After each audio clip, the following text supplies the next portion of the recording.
The supermarket doors slid open with a hiss, letting in a mix of disinfectant, ripe fruit, and the hum of city life. Inside, the buzz of carts, chatter, and overhead announcements filled the air. An ordinary afternoon for most, but not for Ethan Rivers. He walked in quietly, towering yet composed, his charcoal gray suit sharp against the fluorescent glow. His face, known across business journals as that of millionaire CEO, carried a gentler weariness today. He wasn't here as a man of status. He was here as a father. Next to him walked Sophie, 5 years old, small and cautious, her two neat braids swinging as she clutched a worn stuffed fox to her chest. Her gray eyes darted anxiously around the crowded store. "We'll be quick, okay?" Ethan whispered softly. Sophie didn't answer. She rarely did. Her little hand gripped his tighter as they passed the produce section. The fluorescent lights buzzed faintly overhead, the noise from beeping scanners and chatty customers rising like waves. To most, it was background noise. To Sophie, it was chaos. Her breathing quickened. Her steps faltered. Her eyes locked onto bright lights above as her body tensed, frozen by invisible pain. Ethan immediately crouched beside her. Hey, look at me, sweetheart," he said softly. "You're safe. Just breathe with me." But Sophie couldn't. The world was too loud, too bright, too much. Her chest heaved. Her fingers fluttered, her silent cry for help. Then, amid the noise, another voice emerged. It wasn't commanding. It was steady, calm. "Hi there," said a young woman in a green vest, approaching slowly. Her honey blonde hair was tied neatly in a bun, and her name tag read Haley. She crouched a few feet away from Sophie, her tone soft as silk. "It's okay," she said, placing her hand on her chest and extending it outward in sign, a gesture of reassurance. Then she began to move her hands in a simple rhythm. Hands up, in. Hands down, out. A breathing exercise. Sophie's trembling slowed. Her breath began to match the motion. In. Out. The small fox in her hands loosened. The panic that had consumed her started to fade.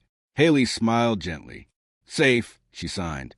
For the first time, Sophie whispered back, barely audible. "Safe?" Ethan froze. His daughter hadn't spoken to a stranger in over a year. But the moment shattered when a sharp voice cut through the air. "Haley!" The store manager stormed in, red-faced, clipboard in hand. "What are you doing? You left your station again." "She needed help," Haley said quietly. "I don't care. That's not your job. You're done. Turn in your badge." A murmur rippled through the nearby shoppers. Haley blinked, stunned. She unclipped her name tag with shaking hands, eyes downcast. Ethan rose slowly. His expression shifted from disbelief to cold precision. He stepped forward, pulled a business card from his wallet, and held it out to her. "You don't work for them anymore," he said, voice calm but final. "You work for me now." The crowd went silent. Haley stared at him, speechless. Sophie, unaware of surrounding eyes, leaned against Haley's arm, calm once more. And in that quiet moment, Ethan Rivers, billionaire widower, father, realized he had just witnessed something no amount of money could buy. Kindness without agenda. Haley Monroe didn't expect to hear from him again. She went home that night, heart racing, still half in disbelief. He had said she worked for him, but surely that was gratitude speaking. Wealthy people said grand things when emotions were high. Yet the next morning, her phone buzzed. Ethan Rivers. Her breath caught. She answered hesitantly. "I meant what I said." He began, "I'm offering you a job." "A job," she repeated. "As Sophie's personal support companion. Someone she can trust." Haley swallowed hard. "I'm not certified. I took a few courses, volunteered, but—" "I know," Ethan interrupted gently. "But what you have, no degree teaches. You listen with your heart." And she listened back. That afternoon, Haley stood before tall black gates guarding a sleek, vine-covered estate. She pressed a buzzer. The housekeeper led her through a sunlit hall where Ethan waited. Not in his tailored suit, but in a soft navy sweater. "She's in her art room," he said. "She draws when she's unsure." Haley followed him quietly until they reached a bright room at the end of the hall. On the floor, Sophie sat cross-legged, coloring intensely. Her fox rested by her side. Haley didn't speak. She simply sat several feet away, pulled a sheet of paper, and began to draw. A sun, a tree, a girl with 2 braids, a fox. Then she added another figure, a girl in a green shirt with glittery shoes, and gently slid the paper toward Sophie. For a long moment, Sophie didn't move. Then she turned her head. Her gaze met Haley's. Haley smiled softly. "Hi." Sophie said nothing, but she didn't look away. It was the beginning of something small but sacred. Trust built in silence. When it was time to leave, Haley thanked Ethan and turned toward the door, but she felt a tug on her sleeve. Sophie stood there, fox in hand. She looked up and whispered something so faint Ethan almost missed it. "Pink." Ethan froze. Sophie never said that word. Pink was too bright, too loud, a color she once feared. Now, she used it to describe comfort. Ethan looked at Haley, eyes softening with something that wasn't just gratitude. That day, he knew. His daughter hadn't just found a companion. She had chosen one. Over the next few months, Haley visited 3 times a week. They avoided crowds, choosing parks, quiet libraries, and sunny art rooms. Haley always brought something new: markers, paint cards, sensory tools. They used colors to name emotions: blue for calm, yellow for excited, red for overwhelmed. Sophie would point, press, or draw when words failed. It became their language, one that didn't need sound. Ethan often worked nearby, pretended to type on his laptop, but his eyes never left him. His daughter was blooming again, and Haley was the reason why. One afternoon, Haley arrived to find the art room transformed. The walls were now painted in soft sage and sky blue, the exact hues from Sophie's emotion cards. On a small table sat a wooden box with her name carved on it, Miss Haley's Tools. Inside were brushes, noise-canceling headphones, emotion cards, and books on autism, every item she had once mentioned in passing. Ethan had remembered everything. When he appeared in the doorway, she could barely speak. "You didn't have to." "I wanted to," he said quietly. She smiled, eyes damp. Sophie peeked in from the hall, then ran forward, grabbing Haley's hand.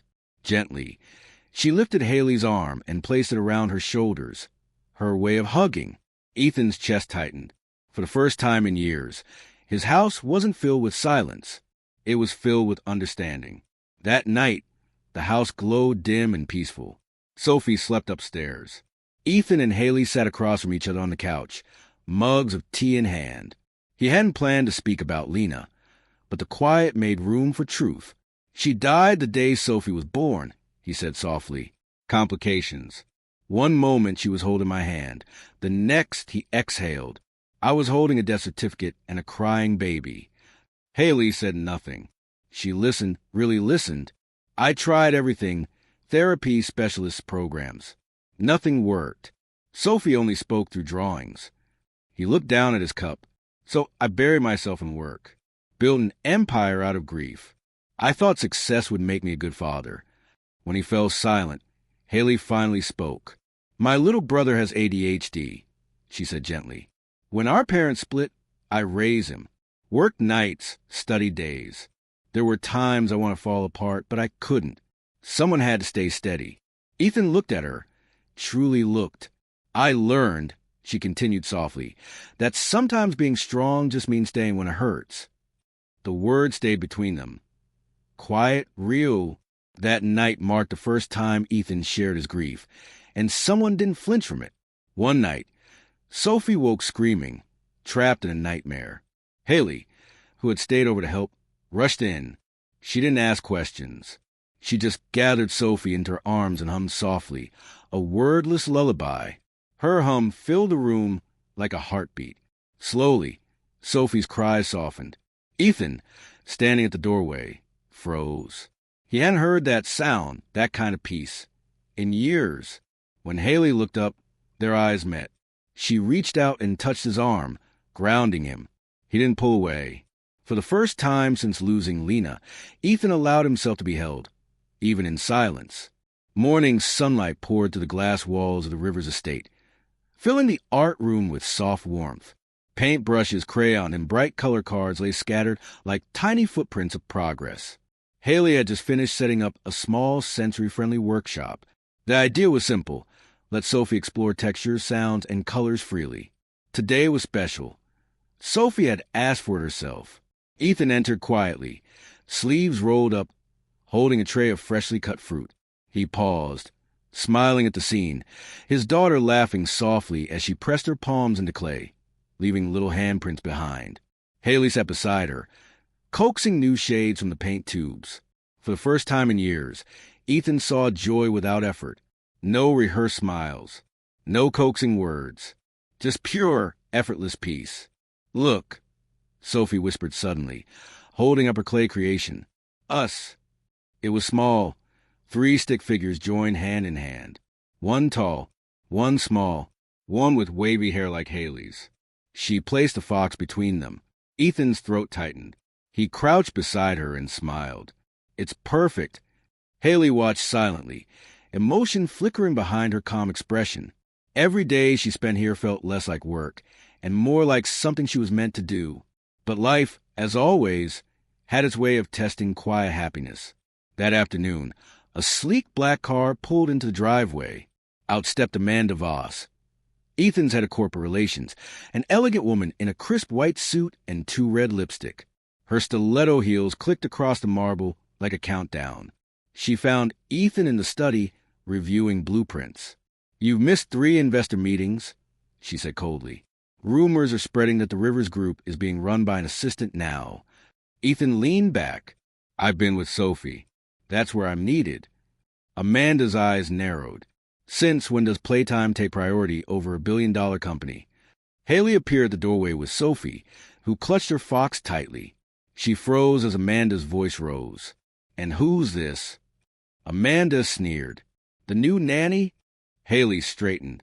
"I'm Sophie's support companion." Amanda's laugh was sharp. "Support? She's manipulating you, Ethan. Look at her. She's young, unqualified, and clearly knows how to play sympathy. Don't tell me you've fallen for the act." The room fell silent. Haley's face went pale. Sophie's eyes darted anxiously between them, hands trembling. Ethan's voice dropped to a dangerous calm. "Enough." Amanda smirked. "You're blind because she makes your daughter smile. But emotions don't run companies, Ethan. Logic does. You're being used." Before Ethan could reply, Sophie suddenly screamed, a sound sharp and raw, echoing through the study. The noise, the anger, the tension. It was too much. Her little body crumpled to the floor, hands over ears. "H!" Haley rushed forward instantly, kneeling beside her. "Sophie, it's okay. Breathe. Breathe with me, sweetie." She moved her hands in rhythm. In, out, just as she had in the supermarket that first day. Tears spilled down Sophie's cheeks, but her breasts began to match Haley's movements again. The storm eased bit by bit. Amanda took a step back, guilt flickering across her face. Ethan's eyes burned with restrained fury. "You can leave now, Amanda. Permanently." But he didn't raise his voice, but his tone ended any argument. "Get out." Amanda hesitated, then turned sharply and walked out, her heels echoing down the hall until silence swallowed the sound. Haley stayed beside Sophie until the child's breathing steadied again. She looked up, visibly shaken. "I'm sorry," she whispered. "I didn't mean to cause." Ethan crouched beside her, voice thick with emotion. "Don't apologize. You saved her." Their eyes met, and in that single glance, gratitude deepened into something wordless but real. That evening, the house was quiet again. Sophie had fallen asleep in Haley's lap after an hour of gentle humming. Ethan stood at the doorway, watching the soft scene lit by the dim golden lamp. He walked closer, lowering his voice. "She's been calmer since you came. Happier." Haley smiled faintly. "It's not me. It's her. She's learning to trust the world again." "You gave her a reason to try," he said softly. When Sophie stirred, Haley carefully laid her down on the couch, tucking a blanket around her. Then she rose, brushing her hands nervously against her jeans. "I should go." Ethan stopped her gently. "Stay for dinner. Please." She hesitated. But when he said her name, Haley, the way he said it, quiet and almost pleading, she couldn't say no. Dinner was simple. Roasted vegetables, salmon, and laughter from the tiniest of voices. Sophie asked for pink plates and giggled when Ethan accidentally spilled sauce on his sleeve. Haley covered her mouth, laughing too. Later, when Sophie was asleep, they sat outside on the patio, the city lights flickering below. The silence between them felt different now, not awkward, but easy, familiar. You know, Ethan said, gazing at the skyline, for years I thought silence meant safety, that if I kept everything under control, emotions, memories, people, nothing could hurt us. He looked at her then, his eyes softer than she'd ever seen. But silence isn't safety, is it? Haley shook her head. Sometimes silence just means you're waiting for the right person to listen. For a long moment, neither spoke. The night air carried the scent of rain and distant pine. Then Ethan reached out and brushed a strand of hair behind her ear, a gesture so gentle it almost undid her. "Thank you," he whispered. "For what?" "For giving her back to me." Haley smiled, her eyes glistening. She gave herself back. I just held the light. Their hands brushed, not a promise, not yet, but something fragile and certain began there. Weeks passed, each day softer than the last. Sophie's words came more often now, small, precious fragments. Apple, blue, home. And then one morning, as Haley arrived at the door, Sophie ran toward her with open arms and said, "Clear as sunrise, always home." Ethan froze mid-step. Haley's eyes filled instantly. She knelt, hugging Sophie tightly, unable to speak.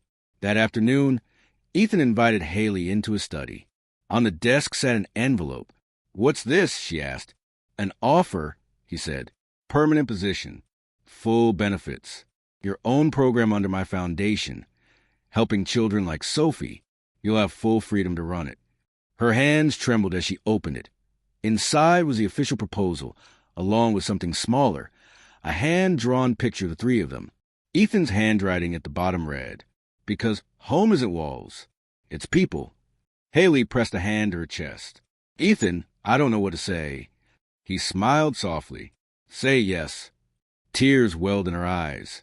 "Yes." Sophie, watching from the doorway, clapped her hands and twirled in her pink socks. "Family," she giggled.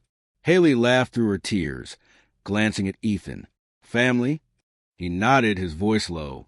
"If you'll stay." Months later, the Rivers Foundation for Communication and Connection opened its doors, designed to support children with speech, sensory, and emotional differences. The ribbon was cut not by Ethan or a city official, but by Sophie, proudly holding Haley's hand. Reporters asked Ethan what inspired the project. He simply smiled and said, "A moment of kindness in a supermarket changed everything." As flashes went off and applause rose, Haley stood beside him, her heart full. Sophie tugged her hand, holding up the fox plush. "Safe," she whispered. Haley bent down, her voice gentle. "Always safe." That night, when the last guest had gone and the lights dimmed, Ethan found Haley standing on the balcony, looking out over the city. He walked beside her, silent for a while. Then, quietly, he said, "You once told me being strong means staying when it hurts. You've stayed through everything." She turned to face him, the city lights painting gold across her hair. "So have you." Ethan's hand found hers. "Then maybe it's time we stop surviving separately." Haley smiled through a quiet tear. "Maybe it is." He leaned closer, and for the first time, silence wasn't something to fill. It was something to share. Behind them, the faint sound of Sophie's laughter drifted from her room. The sound of healing, of home rebuilt from fragments. The night wind carried three words that had once been impossible for a little girl to say, but now glowed like a promise. "Always home," Sophie murmured. And under the soft starlight, they were